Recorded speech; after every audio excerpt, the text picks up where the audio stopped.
जनपद प्रयागराज के हांडिया में भूमाफियाओं का आतंक आए दिन बढ़ता ही जा रहा है। ऐसा ही ताजा मामला हांडिया तहसील क्षेत्र के उमरी मनोहरपुर गांव में देखने को मिला, जहां भूमाफियाओं द्वारा एक जमीन को फर्जी ढंग से बैनामा कराकर उस पर अवैध कब्जा किया गया है। वही अब सवाल यह उठता है कि जहां पर प्रदेश की योगी सरकार भूमाफियाओं पर अपना शिकंजा कस रही है और उन्हें मिट्टी में मिलाने का दावा कर रही है, तो वहीं दूसरी तरफ यह कारनामा कहीं न कहीं योगी सरकार को खुला चैलेंज देने का कार्य करती है।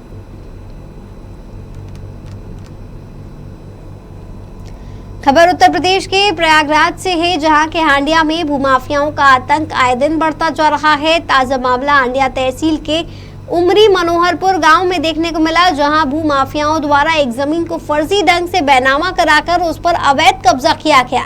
अब सवाल यह उठता है कि जहां पर प्रदेश की योगी सरकार भूमाफियाओं पर अपना शिकंजा कस रही है, तो वहीं दूसरी तरफ यह कारनामा कहीं ना कहीं योगी सरकार को खुला चैलेंज देने का काम करती है।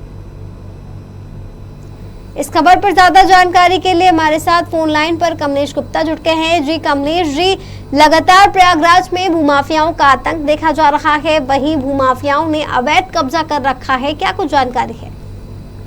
देखिए साथी, आपको बता दूं, पूरा मामला जनपद प्रयागराज के हंडिया तहसील क्षेत्र के एक गांव का है, उमरी मनोहरपुर का, जहां पर एक परिवार पिछले 55 से 60 सालों के पहले रहता था और उन्होंने कुछ कारणवश अपनी जमीनों को छोड़कर वे प्रयागराज के जमुना पार इलाके में जाके रहने लगे।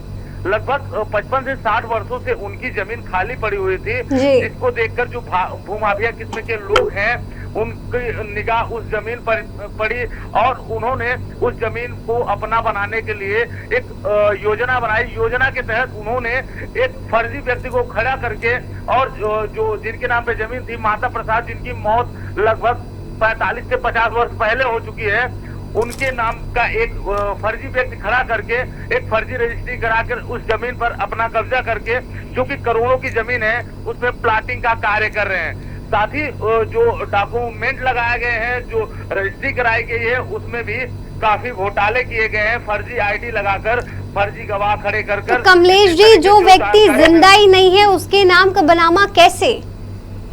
देखिए, सबसे बड़ा सवाल तो यही है साथी कि जिस तरीके से यह बैनामा कराया गया है, उसमें दिखाया गया है कि जो माता प्रसाद है उनके द्वारा बैनामा किया गया है, जबकि जो माता प्रसाद है उन्हीं के परिवार की ग्राम प्रधान है पूजा तिवारी, जिन्होंने साफ तौर पर लिखित में दिया है कि माता प्रसाद की मृत्यु 45 से 50 वर्ष पूर्व हो चुकी थी, माता प्रसाद को मरे 45 से 50 वर्ष हो चुके हैं। लेकिन जिस तरीके से ये 2022 में बैनामा कराया गया, तो कहीं न कहीं जो प्रशासनिक अधिकारी हैं, जो रजिस्ट्रार हैं, उनके ऊपर भी सवालिया निशान खड़ा होता है कि आखिर जो व्यक्ति 45 से 50 वर्ष पूर्व जिसकी मृत्यु हो चुकी है, वो आखिर में बैनामा कैसे कर सकता है? जी, सही कहा आपने।